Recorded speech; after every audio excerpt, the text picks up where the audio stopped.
Friends, దోసకాయ సాంబార్ చాలా simple గా అండ్ టేస్టీగా ఎలా ప్రిపేర్ చేసుకోవాలో చూద్దాం. ఫస్ట్ అయితే మనం కందిపప్పు పెసరపప్పు ఉడకబెట్టేసుకోవాలి రెడీగా. ఈ ఉడకబెట్టిన పప్పుని పక్కకు తీసేసేయాలి. ఇంకా ఇదే కుక్కర్లో దోసకాయ ముక్కలు ఇలా కట్ చేసేసుకొని క్లీన్ చేసేసి వేసుకోవాలి. ఇంకా ఇందులోనే ఒక ఉల్లిపాయ, టమాటో, పచ్చిమిర్చి అన్ని కూడా ఇలా కట్ చేసి వేసుకోవాలి. ఇందులోనే ఉప్పు, కారం, పసుపు అన్ని కూడా వేసుకొని వాటర్ వేసుకొని వీటిని కూడా ఒక 3 విజిల్స్ కి ఉడకబెట్టేసుకోవాలి. వాటర్ వేసుకొని 3 విజిల్స్ కి ఉడకబెట్టేసుకోవాలి. వీటిని స్టవ్ పైన ఆయిల్ వేసుకొని ఒక బాండ్లో పోపు అన్ని వేసుకోవాలి. చిట్టపట్టమన్నాక కరివేపాకు, ఎండుమిర్చి అన్ని కూడా వేసుకొని అన్ని కూడా వేసుకొని ఫ్రై చేసుకోవాలి. ఫ్రై చేసుకున్నాక మన దోస ముక్కలు ఉన్నాయి కదా ఉడకబెట్టుకుని దాన్ని వేసేసేయాలి. ఇంకా ఉడకబెట్టుకున్న దోసకాయ ముక్కలు, ఉల్లిపాయలు అన్నీ ఉన్నాయి కదా ఆ ఉడకబెట్టింది ఇందులో వేసేసేయాలి. ఇప్పుడు పప్పు కూడా ఇందులో వేసేసుకోవాలి.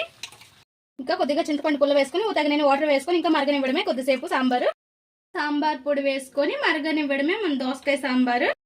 ఇలా మరుగుతునేటప్పుడు కొద్దిగా ఇంగు వేసుకొని ఒక తిప్పేసి స్టాప్ చేసేసేయండి, సరిపోద్ది. ఇంకా దోసకాయ సాంబార్ రెడీ.